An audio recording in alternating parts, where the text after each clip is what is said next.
Welcome to the Sweet and Sassy Show podcast. Jen Carpenter and Molly Lowe.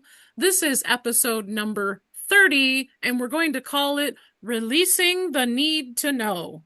This comes out in the month of June. We are recording in May right now. As you know, the world has been shifting immensely. Lots of different things have come up over this past month, so we're just going to go with the flow on this topic.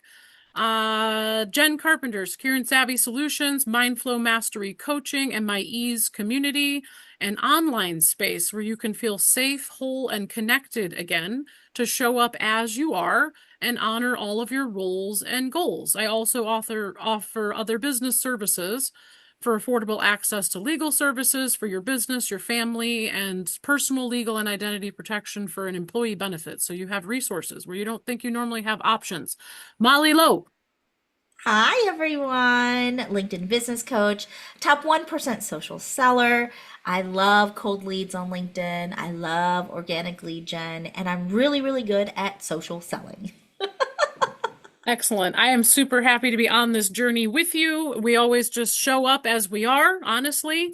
And that's kind of goes with like releasing the need to know. So one of the biggest things over the past year or two we've talked about it too, is that um, feeling that you constantly need to be prepared all the time. And so, yeah, you need to be planned, prepared, structure, system, have all of those things for your family and your business, but also know that you don't have to over prepare. You don't need to waste time, hours. You know what you know. You already have within you whatever needs to show up. And so trusting that and honoring that, like learning to trust yourself, that you can just show up in, as I say, the spaces and the places you were meant to be and just do your thing. And that alone is like really, really empowering when you learn that and understand that, but it doesn't come along unless you learn to trust yourself again and rebuild your confidence. Otherwise, you're thinking, I'm going to screw this up. Uh, think about what other people think of me. Or, you know, this happened in the past. It's probably going to happen again. Like, I'm going to screw this up, or I'm not going to show up the right way, or whatever it may be. Those are all the things that kind of come up with it. So, yeah, like I said, we roll with the flow here and just we show up and it's always awesome and it's getting more awesome. So, yeah, wherever you'd like to go, Molly. Yeah, I think a big part of this just it reminds me of why I say I'm a coach and a consultant, right? And I think that that's the core. And I think that's truly the difference between when I'm in coaching mode versus when I'm in consulting mode. When you're a coach, a key piece of this is being able to ask the right open-ended questions because your client 99% of the time already has the answer inside of them. It's not that they don't really know. If anything, it's more brainstorming. I think with a lot of my clients, that I laugh because I just had a strategy session with one of my Catalyst Gold members.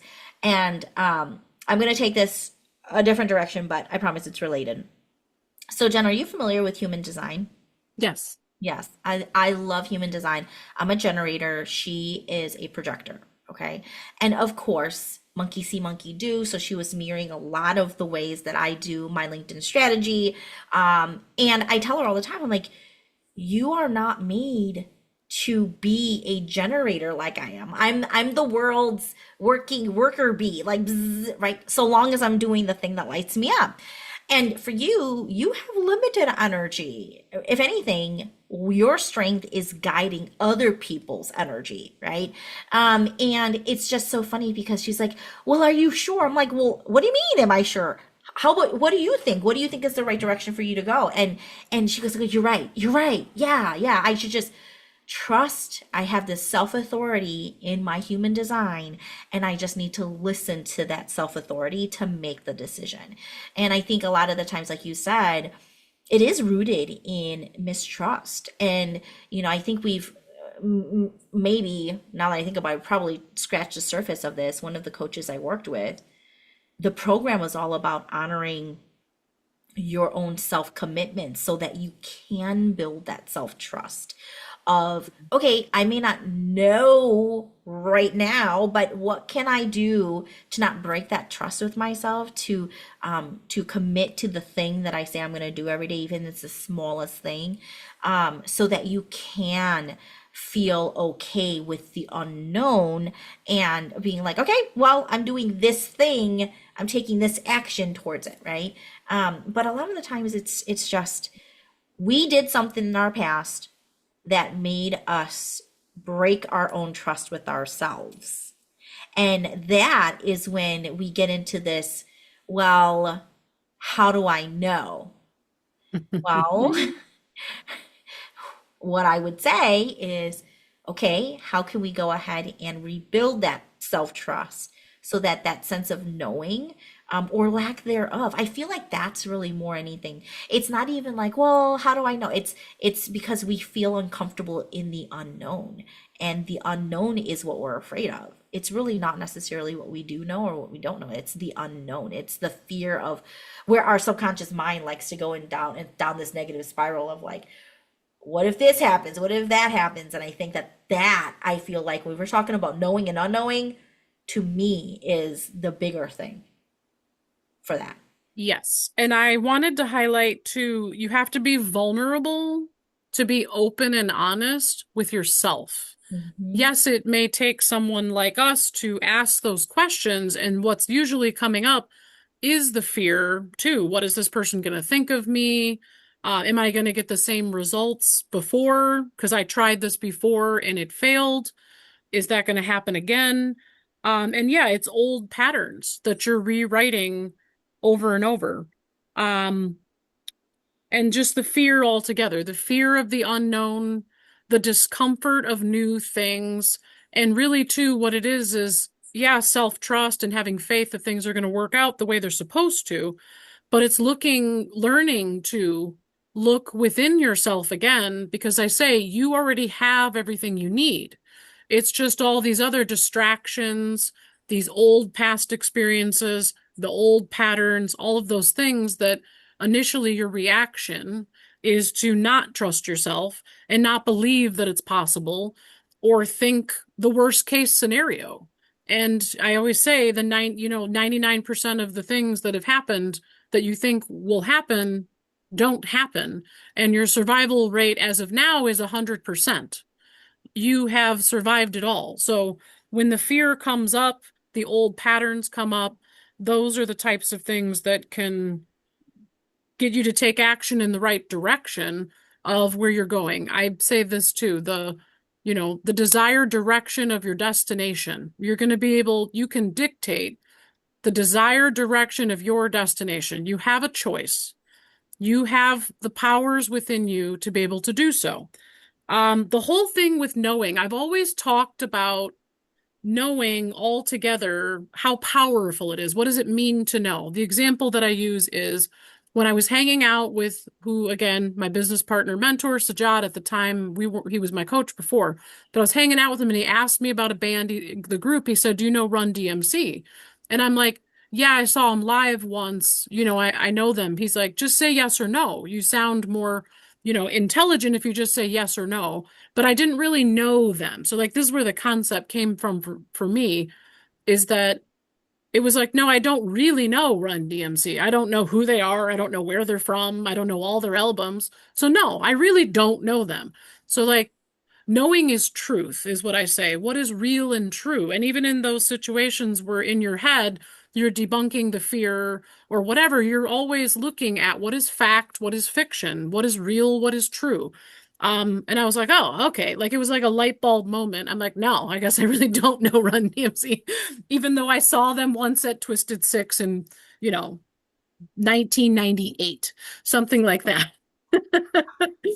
But anyway, so this is usually the topic of knowing. It's the power of knowing. It's the power within you. It's truth. It's self-trust. It's rebuilding your confidence. That's where knowing comes from. And releasing the need to know. You don't need to know it all. You don't need to be fully prepared. You don't need to express the value of what you provide or who you are all the time, or, you know, to an extent that is unnecessary. Okay, this is something that I've uncovered over the past several years. It's been something I've been diving into. I learned even recently, it comes from, I'm the youngest of six children, the perfectionism piece, all those things, wanting to prove yourself unknowingly, unconsciously, that, like I always saw my older siblings do the things that they did wrong. So I was like, oh, I'm not going to do that. So I wasn't consciously striving to be the perfect child per se, but I didn't know that I was always trying to be noticed, right? And you wouldn't think that from a big family, like you're usually very close. So like I didn't realize, and that's just a recent discovery of like where this comes from. The need to be noticed, the need to be seen, the desire to be seen. Um, you're enough as you are. That's the whole thing. You're enough as you are. You have everything you need within you. You get to just show up and listen to release the need to know, as in um seek to, I said to show, don't tell. Like a lot of times we just seek to understand as well, but like you can just listen and kind of absorb it, whatever's going on, and then just add from there whatever your add is for that. So for me, very often it's like I have so many ideas and thoughts going through my mind, even here, even in other spaces, that you have to learn to be very, concise and direct, to share what you want. So for me, and very maybe other people, logic-minded people that are really super brilliant, our minds are moving really, really fast. And it's like you want to just do everything and share everything and add as much value as possible. So I have an awareness about that. And the topic here came up because it was brought up to me twice in a week. Like, you're still showing up like a know-it-all. And I was like, oh, really? Because I'm already aware of the fact that I need to release the need to know and just show up as I am. So thanks for the feedback. It's interesting that I'm still being perceived as a know-it-all. And it's funny too, my boyfriend I had for the year until 6 months ago, he would always tell me that I'm just too smart for my own good. And he would say that to me too. So when this came up, it was a little triggering that it wasn't in a bad way. He's just like, you always got to say something. You always need to know it all. Like, like he was, and it's again, bringing it to my awareness that I didn't know that. I didn't know. I didn't know that I feel the need to know everything. And I didn't know that I was showing up that way. So again, as a coach, you know, you want to learn, you want to grow, you want to be the best version of yourself, add value to people, stay away from the people pleasing, don't care about what other people think about what you're saying, all of those things that go with it. Um, yeah, it's a very powerful shift, is why I'm bringing it up too, because, you know, all these things we've been talking about in the past several episodes, they're our life experiences. They're what we're experiencing ourselves. They're what we're experiencing in our business with our clients. And this stuff is powerful stuff. So like you too, you can't just hear what we're saying. You have to experience it for yourself. Go into things with an intention of, I'm just going to be who I am and I'm good enough as I am. And whatever happens, happens. So that goes back to releasing the need to know, the unknown. You may do great, you may fuck it up, and that's okay too. Shit happens. We learn through growing, we learn through discomfort, we learn through learning to trust. Okay, I'll leave it with this because we're keeping this one short and sweet. I have amazing, beautiful things that keep coming into my world, things that I would never even dream of. So, what I talk to people about quite a bit is when you decide to show up fully for yourself as you are, the rest just takes care of itself. And the world around you responds differently. When you're releasing the need to know, oh, I'm worried about this, I have a fear about this, when you choose to fully surrender, which is our most popular episode, when you choose to fully surrender and release the need to know, you're making up so much more space to receive everything that was meant for you, and you see the universe and the world around you shift. You have to experience it and feel it and see it with your own eyes and your own being, because you won't know it until You experience it. So yeah, I just have to reiterate that the power and the strength of releasing all of the bull crap in your brain, all the clutter in your world, and just, oh, I'm going to share one more thing. I had a massive emotional release for the first time at a massage last week. I've been going twice a month since October. That's over 6 months. I had a different therapist, didn't know I was going to have her that day. Didn't realize my back and my hip were as sore as they were. I got on the table, she's checking me out. I was like, "Oh, ow." She goes, "Relax." And I said, "Okay, my hip's more sore than I was aware of. I didn't know that." And then turns over, is checking another thing. She said, "Let go of control." And I said, "Okay." So I just laid there, and I do physical therapy 3 days a week. She did exactly for me what I do for my clients. She gave my body and my mind exactly what I needed without me asking for it. So that's what I say too. You come here to my space, your space, whatever, to receive what you didn't even know you needed.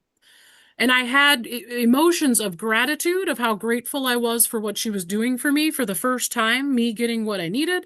Then it shifted into self-worthiness, that my body and my mind were worthy and deserving of having somebody help me and take care of me. I'm not used to that. I'm getting more used to what it feels like to be treated with love, kindness, and respect. And then the last part was like a new thing in my world that, again, just massive gratitude. So, like, I can't even tell you how powerful it is to fully surrender, let go of control, detach from outcomes, and release the need to know everything.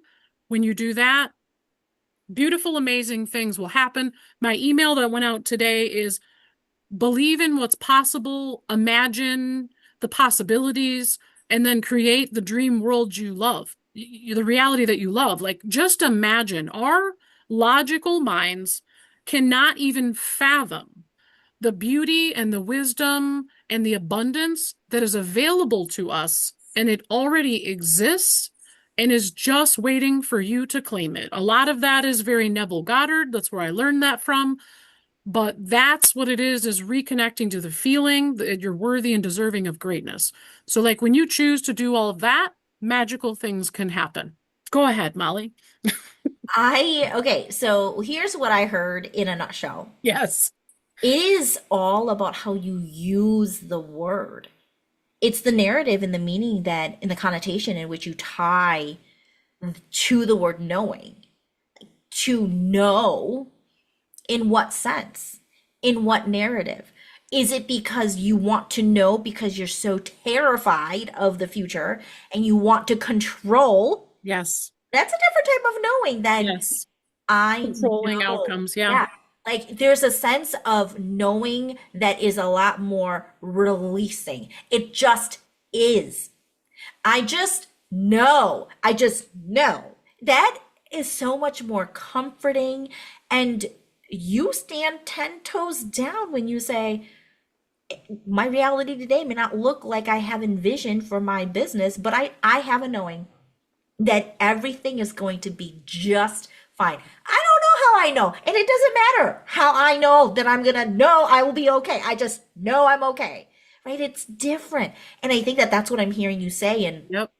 all of what you're sharing right now, which is such good golden nuggets that you're sharing. It really is. How are you using that word? No. Yeah. And tying it back to we get to make a cognizant decision every day on the type of narrative that we tie to anything, right? So Yeah. today, we would like to lovingly challenge you, like how I say to my clients, right? Lovingly challenge you to think about what's the narrative, what's the meaning, what is the intention that you are using the word no. How is that, right? And what does that And mean?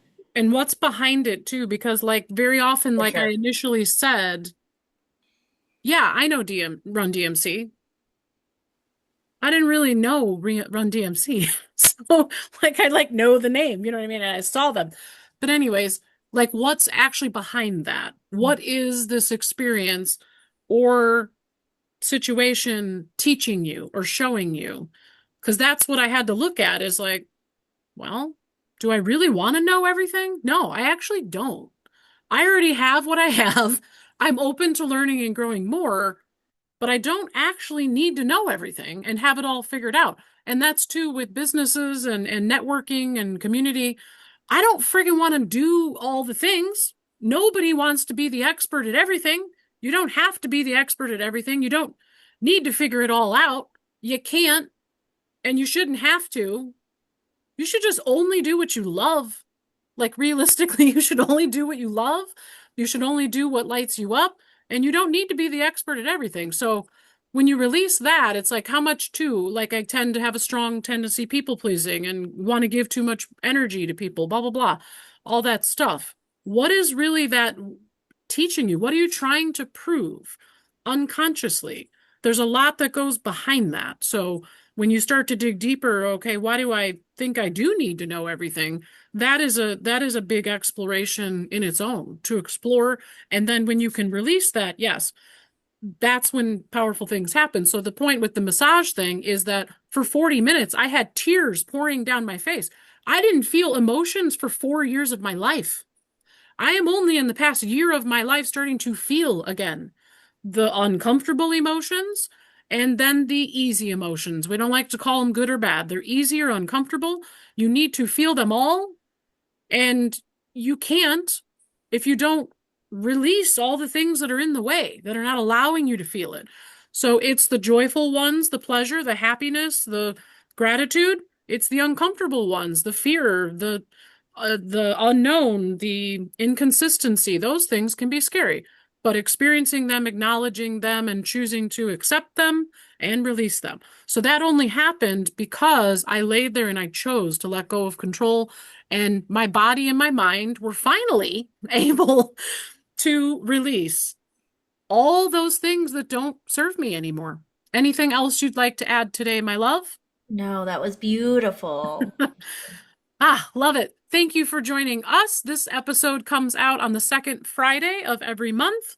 Please subscribe to my YouTube channel here, Jen Carpenter Secure and Savvy Solutions. If you listen to a video, please leave a comment and like our video or share it with somebody who also may benefit.